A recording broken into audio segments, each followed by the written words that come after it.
Hello, everyone, and welcome to the ShareLife speaker series. I'm Krista Petrenko, Communications Manager at ShareLife. We started this series as an opportunity for ShareLife-funded agencies to impart some of their incredible knowledge and insights with parishioners throughout the Archdiocese of Toronto. And it's also a way for you to get to know these agencies if you or someone you know would benefit from their programs. Today, I'm thrilled to introduce Jenna Wickens. Jenna began working for CFS, Catholic Family Services, Simcoe County, as Elder Care Coordinator just this past summer. But she has a lifetime of experience in the business of caring for people professionally and personally. She has worked with seniors through virtual platforms, worked in family ministry, and directed a youth center. And she is passionate about her faith, family, puns, hopefully we'll hear a few, and people. I'll be back to moderate the question and answer period after this section of our webinar, but for now, I will hand it over to you, Jenna. Thanks so much, Chris, and thanks for having us. Welcome to our webinar here. Sorry, we're just backing up a little bit. So welcome. Thank you for joining us today. Your cameras and microphones have been muted. So you'll see us, but we won't see you. We do encourage you to use the chat and the question and answer features. Chris will be monitoring those throughout our time together. Our poll answers will be anonymous. You'll find throughout this webinar that we have polls added for your sake, just so that you have a sense of where you're at and where other people are at as well. This webinar is being recorded, so we ask that you please don't record it yourself. You'll be sent that link when we're finished the webinar today, and you can use that and watch this again and rewind and fast forward and whatever you need to do. We do want to remind you that this presentation is not a substitute for clinical treatment. And if you find yourself in need of treatment or in need of care, and if it's an emergency, then to call 911. And otherwise, there are other things available for you. As we begin this presentation, as we gather, I'm honored to acknowledge that we are currently meeting on the traditional land of the Anishinaabe. The Anishinaabe include the Ojibwe, Odawa, and Potawatomi nations, collectively known as the Three Fires Confederacy. Catholic Family Services of Simcoe County respects Indigenous history and culture and is dedicated to moving forward in the process of reconciliation with all First Nation, Métis, and Inuit people. This is who we are with Catholic Family Services. We have walk-in or talk-in counseling. As a result of the pandemic, we've had to pivot. I'm sure many of you love that word. We have talk-in counseling where people can call in. We also provide individual, couple, and family multi-sessions. We have service for anyone over the age of 12, groups and workshops that are in person and virtual, such as this, community collaboration, community outreach, North Simcoe Wellness Hub, a youth call, and Mature Minds. Mature Minds is the part of the organization that I have the privilege of coordinating. It involves system navigation, program support and development. It also provides education and awareness. We want you to know that we care for you and that we care for people no matter what age. So today we are getting together to talk about resilience. And so first we're going to ask the question of what does it mean to be resilient? We're going to launch a poll for you here. Just one moment. And once I launch this poll, if you can answer these questions, what does it mean to be resilient? To have a positive, realistic outlook, to have concern for others, to have a mission in life, to have a support system, or all of the above. So we're going to test your knowledge. If you can fill that in, that would be great. See that there's 37 participants, which is awesome. Again, these poll questions are anonymous, and once you answer, we will share the poll. Looks like we have some people who have really great foundational knowledge base of resilience. Fabulous. 63 have participated so far. We're going to give it another 30 seconds or so. All right. We're looking for 10 more participants to answer this poll question. What does it mean to be resilient? 5 more people. Almost there. Fabulous. Thank you for sharing. And so if you see this, the majority of you said it's all of the above, and you are correct. Good job. If you answered one of the other answers, those are still correct.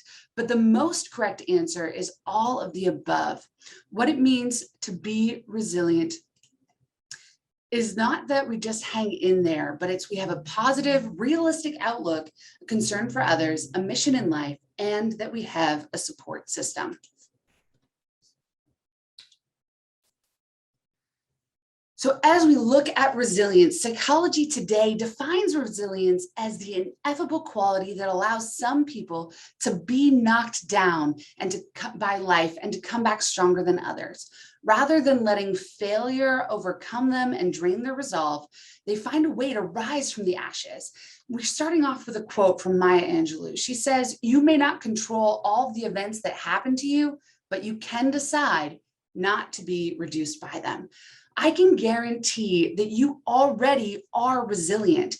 Thankfully, resilience is something that can be grown. Some people may start with more resilience than others. They might be biologically predisposed to be more resilient, but you can become more resilient. And just by being here, you are doing so. We have another poll for you right now of how resilient are you? Now, resilience often is thought of the ability to bounce back, but actually resilience is standing in the face of adversity. And though you might get singed, you don't get burnt completely, that you stand strong. So how resilient are you? I'm going to give you this poll right now. If you can fill this in, that would be great. Again, these are anonymous, but you can answer these questions. How resilient are you? Not at all. When I get knocked down, I stay down somewhat. I can sometimes face challenges and sometimes I can't. Very resilient. I know how to deal with stress and am constantly looking for growth opportunities. And the fourth one is I'm not sure. We appreciate your honesty, and it's understanding that no matter where you're starting, you being here today means that you are giving yourself the opportunity and making the choice to grow in your resilience. We're going to give it another 10 seconds to see how many other choices that we have. 80% of you have participated so far, and that's excellent. Seeing it across the board. Some of you say not at all. Some of you say somewhat, and some of you say very. You know how to deal with stress, which is excellent. So look at these results. The majority of you say that you are very resilient. Thank you for being here and wanting to learn to grow your resilience even more. For those of you who say somewhat, thank you as well. You are also going to grow your resilience. And for those of you who say not at all resilient, I want to encourage you. You're probably more resilient than you give yourself credit for, evidenced by the fact that you are here taking the time to learn more. As we learn about resilience together, we're going to watch this video called Journey to Resilience to help us get a better understanding of what it means to be resilient.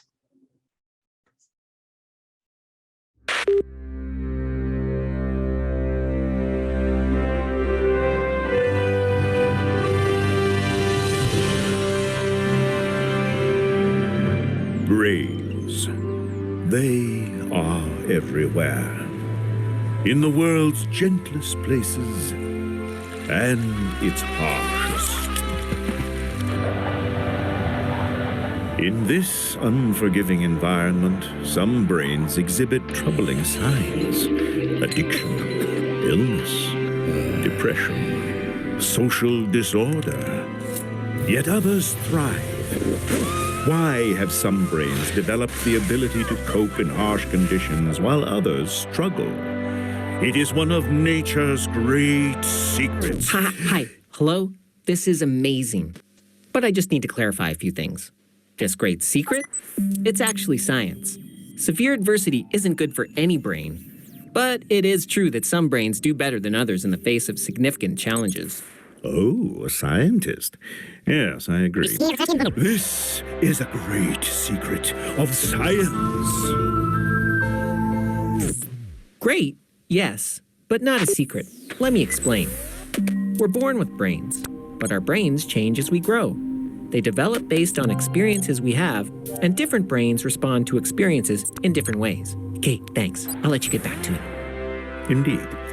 Some brains show robustity and strongitude, while others... Sorry, we scientists use the word resilience. Some brains are more resilient than others. Yes, resiliensis. Resilience? Resilience. Revenge of the cortex. Resilience is a result of the interplay between genes and life experiences. It's a brain's ability to maintain good functioning under adversity. Resilience makes us invincible. Nothing makes us invincible. What resilience does is to give less leverage to negative factors in our lives and tip the balance in favor of positive outcomes. Resilience.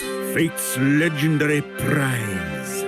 Whoa, no! Some people are born with more resilience than others, but resilience can also be built over time. It's a big project involving parents, caregivers, teachers, Kith, kin, karaoke comrades, soccer coaches, counselors, pastry chefs, associate producers, even millennials. Like a barn raising in times of old. Yeah. In fact, we scientists believe strong brain architecture is the foundation for resilience. And, oh, look over there. Oh, yes. A young brain returns after months of isolation and adversity. No words can describe what this poor brain has suffered. There are words that describe it. We scientists call it toxic stress. Toxic stress lies in wait. No, that's not. No. Stress happens inside the body. It's the fight or flight system kicking in. But if stress hormones are elevated too high and for too long, it can have negative effects on the brain and body. Stress, a nasty poison. Not all stress, just toxic stress. With the right supports, we can make severe stress tolerable, which means it won't do lasting damage. Stress can even be positive because it helps us to learn problem solving and coping skills, which leads us back to resilience. Alas, this brain is resilience-less. No, it isn't. Let me explain. Remember when I talked about giving less leverage to negative experiences and tipping the scale in a positive direction? Well, here's a little something I've been working on. It's a really amazing metaphor. Here goes. I call it the resilience scale. Resilience scales. Protective armor plates that Shiny. But no. The resilience scale helps us understand why some brains are more resilient than others. The resilience scale sends out invisible resilience rays that's It's really just a scale. See? It's a beam being held up by a fulcrum. full of crumbs. Geez, no! A fulcrum. You know, like high school Never mind. Let me just clean this up. See, negative experiences add weight to one end of the beam, and positive factors add weight to the other end. Ideally, we want the scale to tip toward the positive side and lead towards positive life outcomes. The brain's future literally hangs in the balance. The position of the fulcrum can be understood as our original capacity for resilience. It's something like our genetic starting position. Remember the young brain that was struggling to survive? Look, it started life with the fulcrum off-center, giving more leverage to negative experiences.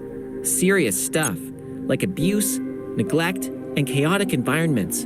That means positive factors like responsive relationships, safe environments, and learning opportunities had less leverage. Over time, the negative load shifted the fulcrum even farther in a negative direction. Tragedy. Not at all. Right now, this brain is experiencing poor health.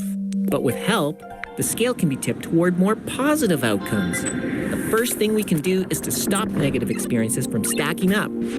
Then, we can add more positive factors, loading up the positive side of the scale. And we're not done. We can work to shift the fulcrum in a way that favors positive outcomes. The fulcrum, an amazing instant fix-it button. No, it's a process.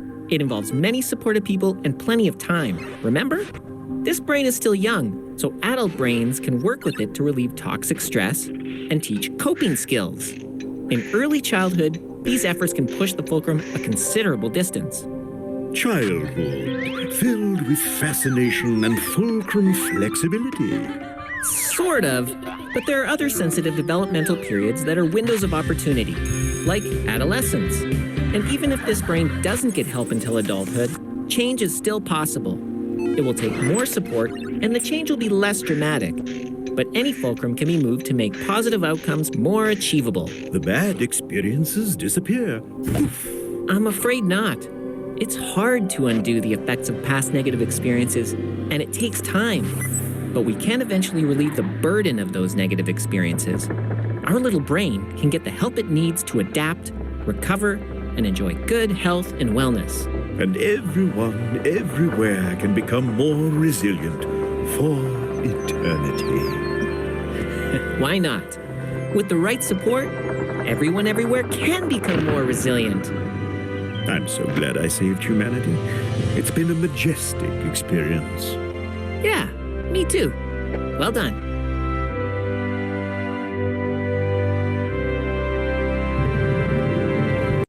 So looking at resilience, we understand that that fulcrum can move. No matter how resilient you are right now or feel that you are right now, you can become more resilient. As we age, we require more supports if that fulcrum has started lower down, but it's not impossible to move.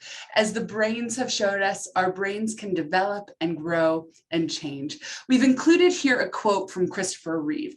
If you've seen him before, you might recognize him as one of the original Supermen. He is the fictional character demonstrating resilience. And he has to say, what I do is based on powers we all have inside us. The ability to endure, the ability to love, to carry on, to make the best of what we have, and you don't have to be a Superman to do it. Now, in case you didn't know, Christopher Reeve had a fall in 1995, and as a result, he became paralyzed from the neck down. His wife became his primary caregiver, and she says that you need to be brave, be open-minded, be kind, be forgiving, be generous, be optimistic, be grateful for the many unexpected lessons you will learn. Find the joy inside the hardship. It's there, I assure you. And 2, be open to inspiration from unlikely sources.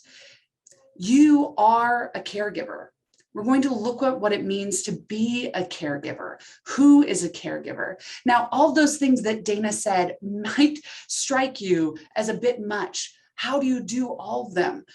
But you just choose one and do one thing at a time. You can be brave. You can become more resilient. Now, who is a caregiver? Who does this apply to, the idea of caregiver resiliency? According to Merriam-Webster, a caregiver is a person who provides direct care. It seems pretty straightforward, but that can be for children or elderly people or parents, grandparents, a partner, a spouse, friends, or neighbors. Chances are, if you aren't currently a caregiver, you have been, or you will be in the future. We have another video here that's going to help us have a better understanding of this role of caregiving. It's an important role that you're playing. Whoever you're caring for, that is vital. You are essential. Let's watch this video together.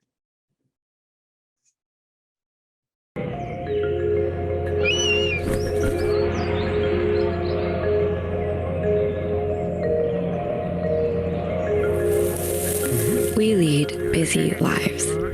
We have careers, families, friends, hobbies, and often set a routine to keep our lives organized. It can be difficult to make time in our routine for self-care or personal transformation.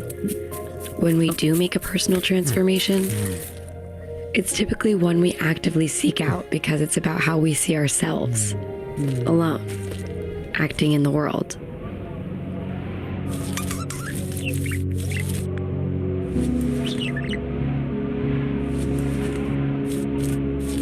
But what happens when circumstances arise that are out of our control and require us to make time to care not only for ourselves, but also for someone close to us.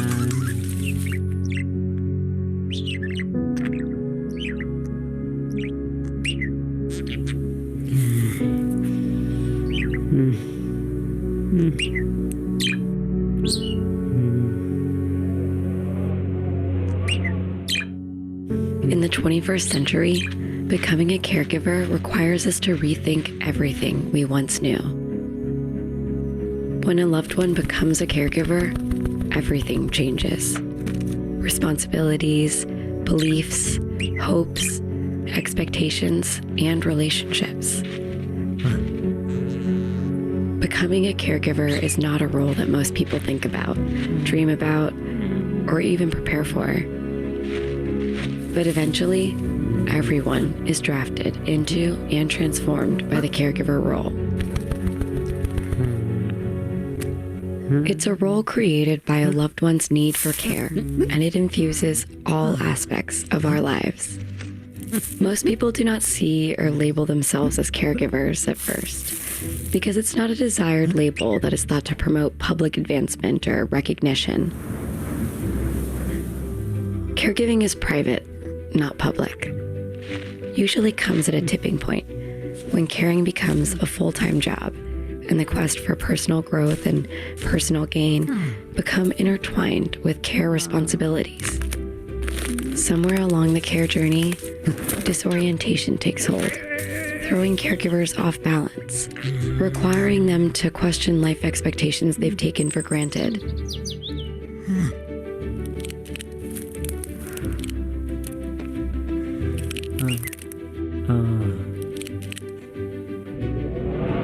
Caregivers can't help but begin to notice a growing misalignment between their realities and the realities of their friends and family, which often leads to feelings of loneliness.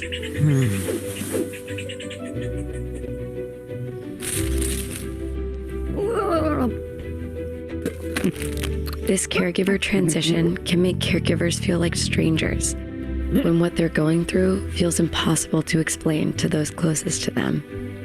For the first time, caregivers feel the limitations of their existing social support networks. Caregivers can feel like they lose parts of themselves in the care role. The next natural questions the caregivers may well ask themselves are, who am I? And what have I become? When the realization dawns that real change has taken place and that there's no going back to one's pre-caregiving life, the possibility of a new life presents itself, transforming not simply who you have become, but what you value.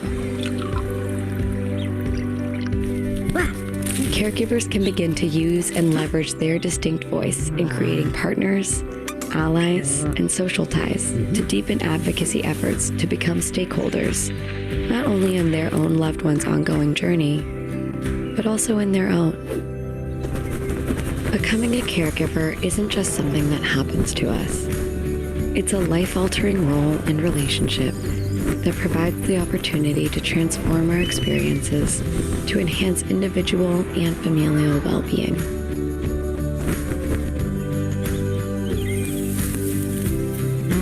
It's an opportunity to discover new ways of seeing ourselves and being with others.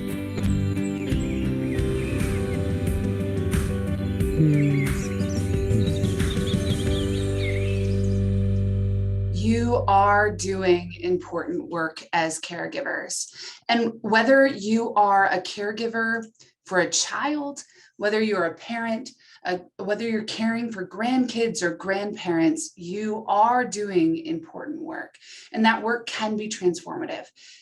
As a caregiver, building your resiliency doesn't mean that your care situation will change, but it does mean that you'll come through the other side stronger and better. We want to know, who are you being a caregiver for right now? So this is another poll. This is a 2-question poll, and I'm going to launch that for you. We want to know, who are you caring for? Is it a dependent, your parent, your partner? Is it a partner's parent? What does that look like? And then the next question is, how often are you caring? For some of you, that is a 24/7 job.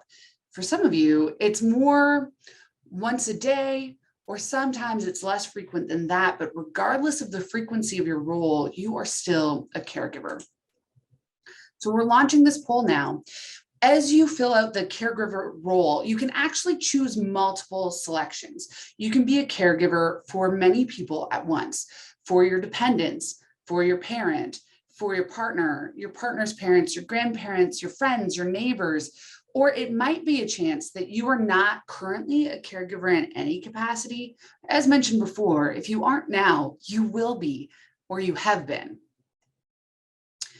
When you're finished answering the first question, you can move to the second one. How often are you caring? It could be 24/7, multiple times a day, once a day, multiple times a week, once a week, multiple times a month, once a month, multiple times a year, once a year, or that's not available because, as mentioned, you are currently not a caregiver.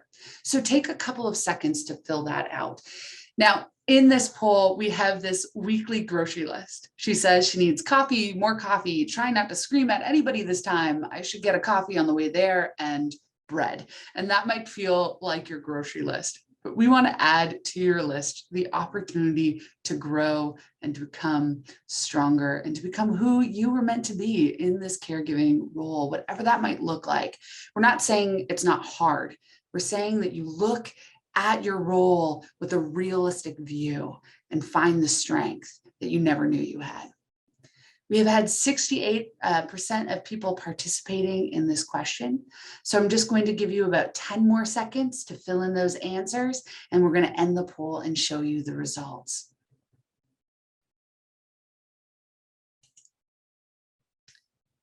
Fabulous. So there's a number of you who are caring for your kids or your grandkids, your nieces, nephews, foster kids. That is a big role. You are responsible for keeping a human being alive. That's huge. And for many of you, this is a 24/7 caretaking, caregiving role, that you are giving care 24/7. And so in that, it's so important for you to be able to grow your resilience and find ways to care for yourself.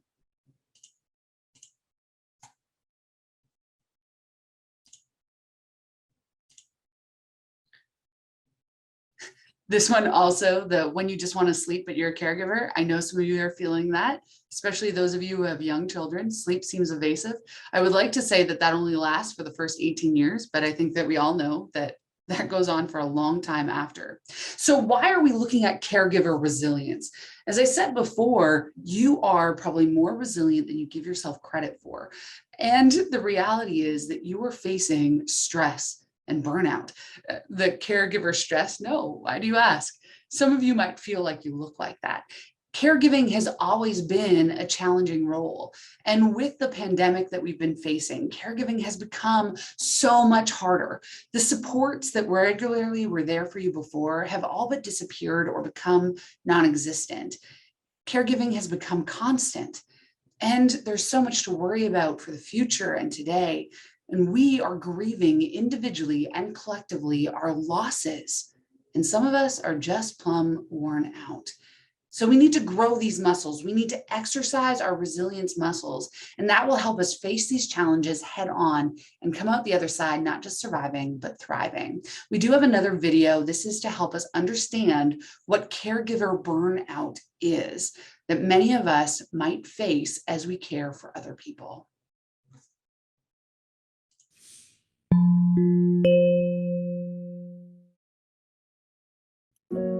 Being a caregiver can bring out all kinds of emotions. One day it may be rewarding and fun, while the next it might be stressful and draining. It's a demanding job, and sometimes caregivers get so wrapped up in their duties that they start to neglect their own health and well-being. In this video, we'll teach you how to recognize some of the signs of caregiver burnout, and give you a few tips on what you can do to prevent it. On the best days, caregiving is empowering.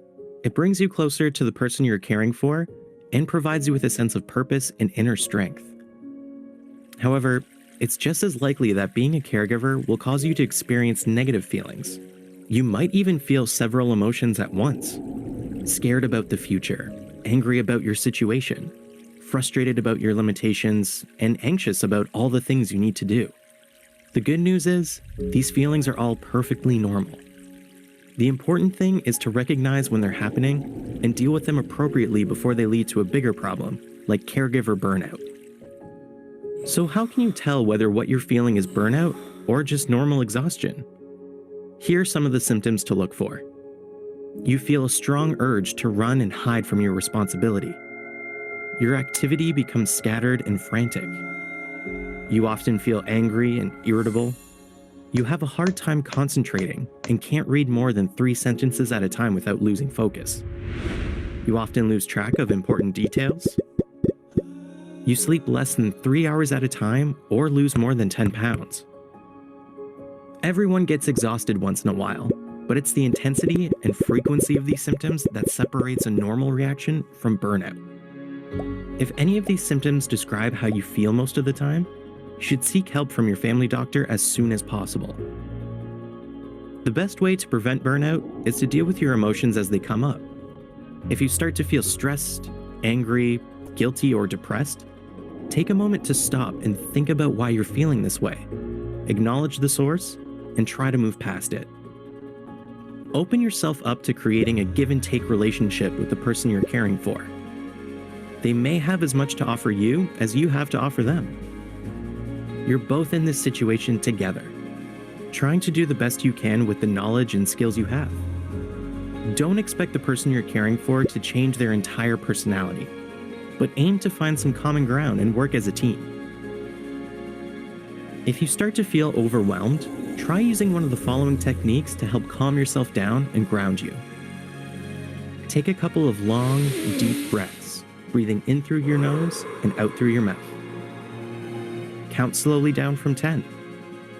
Trace your eyes along a vertical line from the ceiling to the floor, breathing out while you do so. Put on music by one of your favorite artists.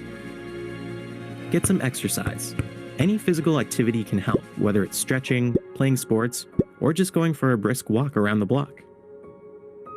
If you think you're starting to feel burned out, don't be afraid to ask for help.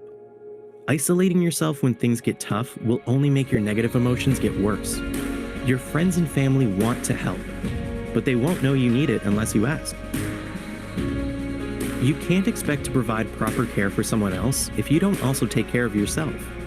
Being able to recognize the signs of caregiver burnout will help you take steps to avoid it and allow you to provide the best care possible on both the good days and bad. Be sure to subscribe and watch our other videos for additional caregiver support and reasons. So we're talking about caregiver burnout, where you get to the place that you just don't know how you're going to go on. And that's where resiliency comes into play. But resilience doesn't mean that you have to do it on your own. There's a picture of an airplane that when you get on an airplane, they always tell you to put on your mask first before putting it on someone else. Here are some signs that you might be burning out. You're easily flustered or frustrated, forgetful or foggy. You're extremely tired, quick to anger, anxious or depressed, uninterested in things you used to enjoy, hopeless or helpless. As we look at these signs, we want you to consider which sign or symptom shows up in your life. When you are lacking resilience, which one do you experience most? We're going to have a poll. Again, these answers are anonymous, but we would love to hear from you what your sign of burnout is. This is the one that you experience predominantly. If you are mostly flustered or frustrated, mostly forgetful, mostly tired or angry, anxious or depressed, uninterested in things you used to be, hopeless or helpless, or others. This will help us in the future as we consider how we can help you in your caregiving role. What are things that we can help you build tools around as you approach these things, that you can see your emotion for what it is and recognize it, observe it, and build your resiliency through it. So far, we've seen 19 of you, about half of you answering this question. We're just going to wait a little bit more to see what your answers might be. Now, if you look at the cartoon in the corner, the doctor is seeing this person in the couch and he says he appears to lost all of his resiliency, and he's just kind of flopped on the couch. And some of you might be feeling that way as you're joining us today. I want you to know that you can still grow your resilience. So we're going to give it another 10 seconds or so. We've seen 75% of you answer. It's really interesting just to recognize your own emotions. Part of resilience is being able to see your emotions and then being able to ask yourself, why do I feel that way? So it looks like frustration and anger are the common emotions. One, know that you're not alone. Other people who've responded to this poll, 26% of people are feeling frustrated as well, 10% forgetful or foggy, 10% extremely tired, quick to anger, anxious and depressed. You're not alone in these feelings.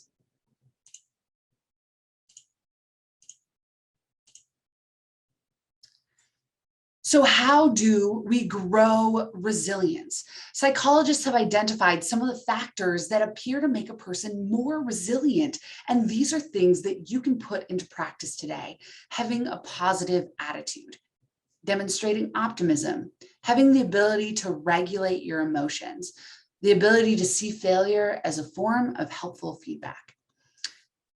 Helen Keller, if you don't know who she was a woman who was born both with visual impairment and hearing impairment. She was cut off from the world, and many of you as caregivers may feel the same, that you are cut off from the world, that people don't see you and don't hear you. But she says, I am only one, but still I am one. I cannot do everything, but still I can do something. I will not refuse to do something I can do. She goes on to say that character cannot be developed in ease and quiet. Only through experience of trial and suffering can the soul be strengthened, vision cleared, ambition inspired, and success achieved. Helen Keller experienced so many challenges in her life. This is not to lessen your challenges. This is to say that your challenges can become your superpower. So how do you build resilience? Here are 3 ways. Focus on your strengths. Know yourself. Know what you need and take care of yourself. This requires self-awareness. Self-care refers to our ability to function effectively while meeting the challenges of daily living with a sense of vitality, energy, and confidence. The term implies that we are active participants in the process. There are myths about self-care. When people hear this term self-care, sometimes they think self-care is an indulgence, but meaningful self-care includes making mindful changes in patterns and thoughts and behaviors that don't contribute to your well-being. Some people think that self-care is selfish, but when you make time for yourself, it's not selfish. When you get sufficient rest and exercise, you are able to do more for you and for those you're caring for. Some believe that self-care is a one-time experience, that one day, once a year that you go to the spa, but it's not. Looking after yourself doesn't have to be a big, giant practice. It can be an ongoing thing where you build resilience, that you can face hardships and prevent burnout. And self-care being time-consuming is another myth. It can be small. You can take 30 seconds to remind yourself to breathe. It doesn't have to take a huge part out of your day. Self-care is not selfish. It is essential. You as a caregiver are doing essential work, and it is essential that you take care of yourself. Sometimes we need to plan for that because you know as a caregiver that your days have unexpected challenges, and if you don't plan for self-care, it won't happen. Here are some types of self-care that you can practice: physical, emotional, social, spiritual, personal, space, financial, and work. Sometimes self-care is doing that thing on your list that you just have been ignoring forever. Sometimes it's going for a walk or taking a nap. Sometimes it could be journaling or having a hobby. Again, it doesn't have to be big. You can have little self-care that still helps you become more resilient. In an email following this, you're going to receive a sample emergency self-care plan. This is something that you can use to think ahead. When you know you are nearing caregiver burnout, what are things that you need to do right now? What are some activities and items needed and things to remember? You could put this on a mirror or put this on your desk or your bedside. So on the days that you're like, I just don't even know what to do right now to care for myself, this will give you some ideas. Now, here's an acronym to help us remember tools of resilience. It's Resilience Saves. These are tools that either you have or you can build on. Those tools include social connection, attitude, values, emotions, and silliness, which is my favorite. As we think about our social connections, we are made for connections, so much so that human connections actually make our brains do incredible things and give us chemicals of pleasure and enjoyment. Do you know that if you hug someone, you'll release oxytocin? And that's those warm, fuzzy feelings that you get. If you're kind to someone else while you're caring for someone, and as a caregiver, thinking about their best interests, that can release dopamine. Those are like the feel-good hormones. Now, I love this picture of the sheep. It says, "Whoa, Jeff, you snagged your sweater." And I love it because it reminds me that sometimes we need friends that we can unwind with. And sometimes we need to have people in our lives who can point out that we are unraveling.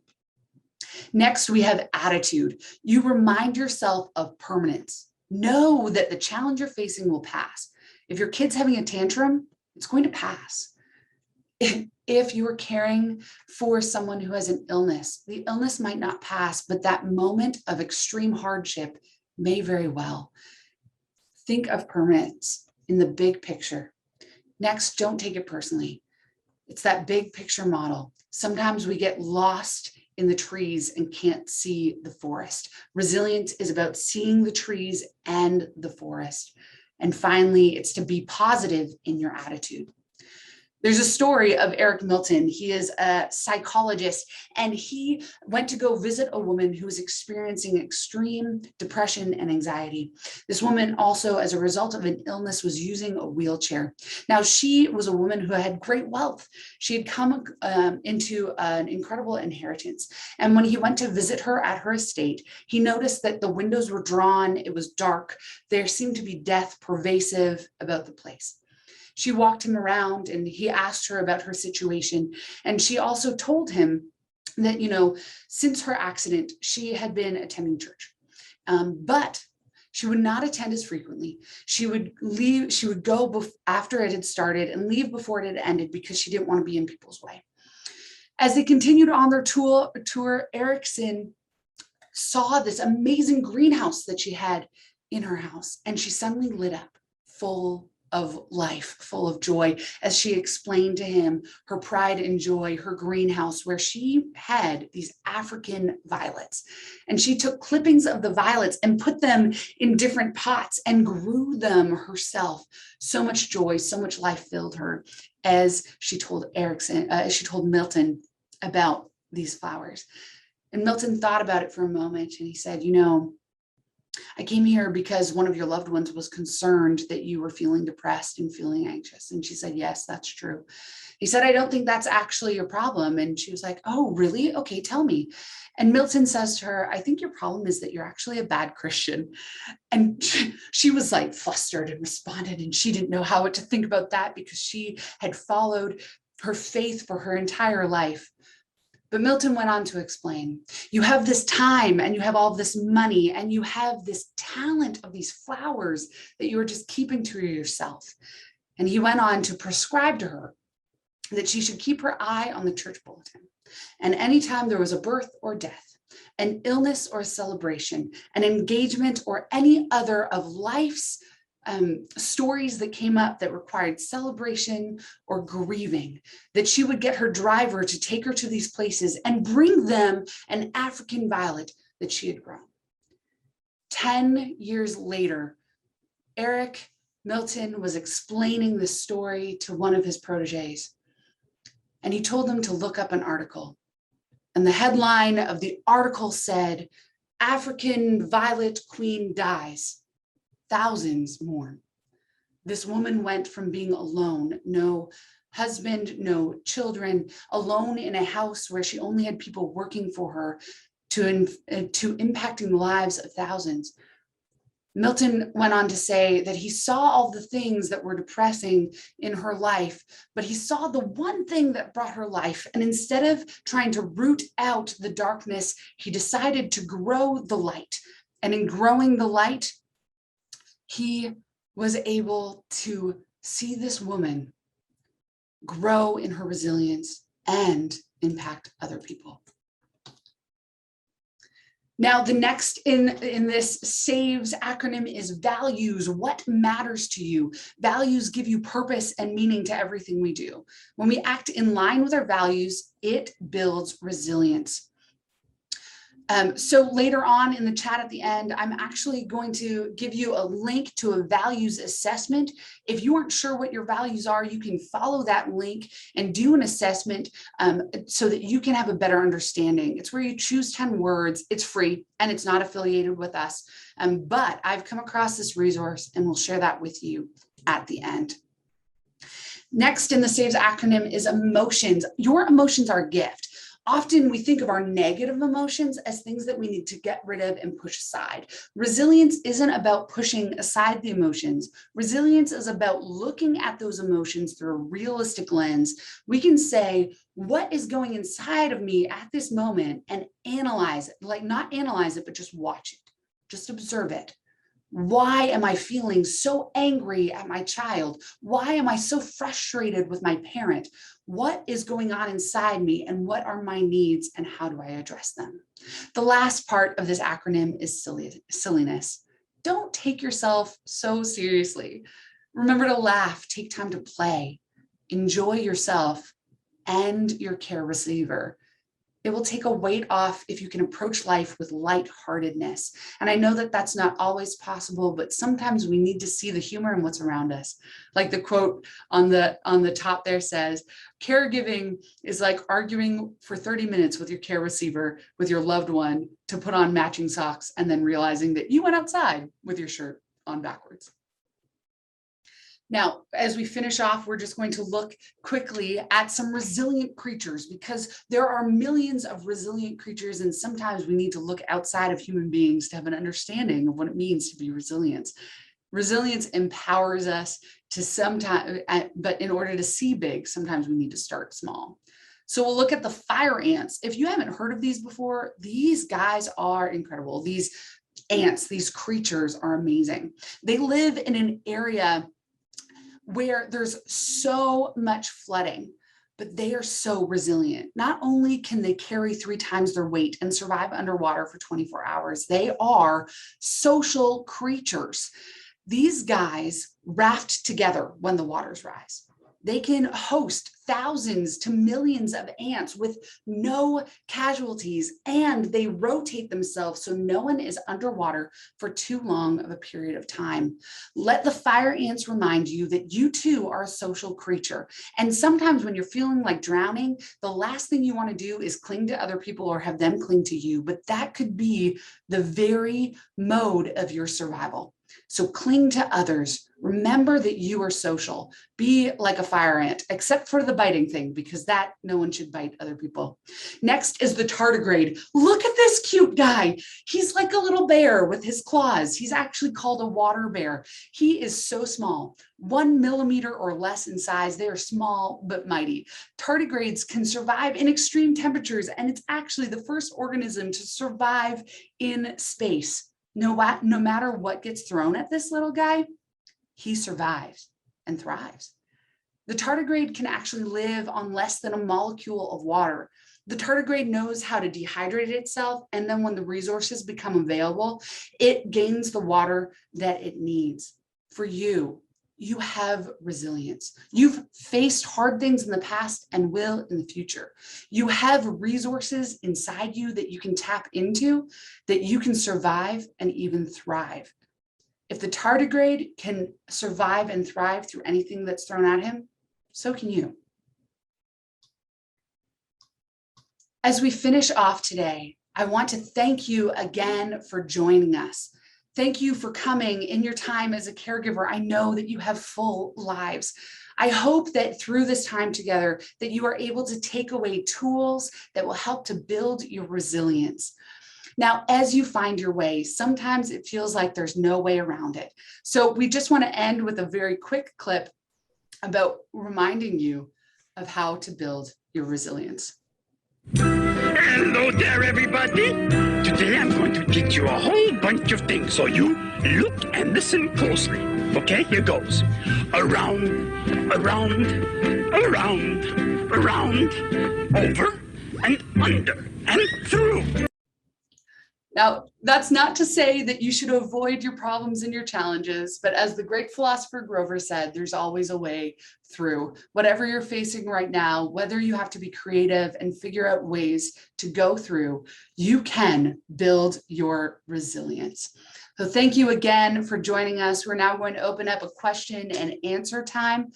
We would love to hear how you're growing in your resiliency. So you can email me at jwickens@cfssc.ca. And if you're interested in more education resources, on November 25th at 11 a.m., we'll be hosting an hour-long webinar on ageism called Age Interrupted. If you have ever complained about feeling old, if you've ever been worried about what it means to age, chances are you may not know that your problem is not actually aging, but ageism. And we would love to look at that with you together. In the chat, I'll include a link to our Eventbrite. Once again, thank you for joining us in this time. So Jenna, we will open it up for questions now. For those unsure how to ask a question, you'll see Q&A at the bottom of your screen, and that's where you can put in your questions. I'll start, Jenna, with a question. Many of the people attending this webinar have heard about it because they're ShareLife supporters. What does their support of ShareLife mean for your work at CFS Simcoe County and the people who benefit from your programs? Great question, Chris. That's actually an easy one to start off with. So without ShareLife, we would not be able to provide the programs that we do. In fact, my position would not exist without ShareLife. So because of your donation, because of the way that you are connected with ShareLife, we are able to serve older adults and elders. We're able to provide counseling for families and children. We're able to do programs like this where we can provide education and resources because of the support that has been provided through ShareLife. So basically, without ShareLife, we wouldn't be able to do what we're doing. Okay, so we'll give a few more minutes here, just a minute for people to type in their questions because they probably weren't doing it during the presentation. But while they're doing that, I just want to mention to everybody that today is a very, this upcoming weekend is a very special one.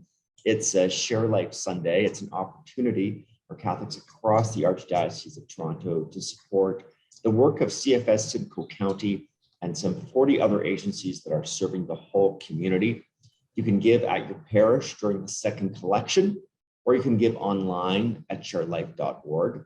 And now is really the best time to give because we have this matching gift initiative. So from now through November 15th, your gift to ShareLife will be matched by a special donor to a total of $750,000. So that means that every dollar you give to ShareLife will be doubled. So this ShareLife Sunday, really encourage you to participate in that. Now, we do have a question here. Sorry, I just answered one of the questions. One of our attendees was asking if we'll be sending out the recording, and yes, we will. The attendee also said that this person is a caregiver for a parent who has dementia. Also, just so you know, we are affiliated with Alzheimer's Society of Canada. So if you need additional resources, you can feel free to email me and I can connect you with them. Okay. Barbara is asking, she says that this is the first time that she's received an opportunity to participate in a webinar like this. She's wondering how she can be notified about upcoming webinars. Everybody who is participating in this webinar today, we will let you know about the next webinar. We're probably going to be holding one at the end of November or start of December. So we'll continue to be doing this regularly. And another person asked about Jenna's email address. Jenna, you had mentioned that in the webinar. What we can do is we can include it in the email that gets sent out to all of the participants. So all of the people who have registered in this will include that information there. So you don't need to worry about having to jot it down. Oh, perfect. That's great. And just an affirmation here in the chat from Maria, thanking you, Jenna, for the inspiring presentation. Feels good to know we're not alone. And I imagine that's probably a pretty common sentiment for a lot of caregivers, that they feel maybe isolated in that responsibility. Absolutely. And sometimes it's one of the most powerful things to know is that you are not alone, that there's other people experiencing not necessarily exactly the same thing, because every caregiver experience is different depending on who you're caring for and personalities and all of those things. But an overarching experience, you're not alone in caregiving. Okay, so I think that's all the questions that we have, although some more affirmations have been coming in. A woman who was a caregiver for her husband for 10 years with advanced dementia says that she appreciated this webinar, and we really appreciate all of you who are tuning into this webinar. I don't think it's an exaggeration to say that you are doing God's work as a caregiver, and our world is a better place because you've accepted this role. And I want to thank you, Jenna, for sharing all of your knowledge about how to build resiliency, and for encouraging us, because we can sometimes feel so overwhelmed and, as you said, alone and maybe unsure of our own abilities. And I hope that everybody joining us today feels a bit more hopeful and a bit better equipped to be able to manage the challenges of being a caregiver. So thank you, Jenna, and thank you, everyone. And God bless you. Enjoy the rest of your day. Absolutely. Thank you so much, Chris. And thank you for joining us.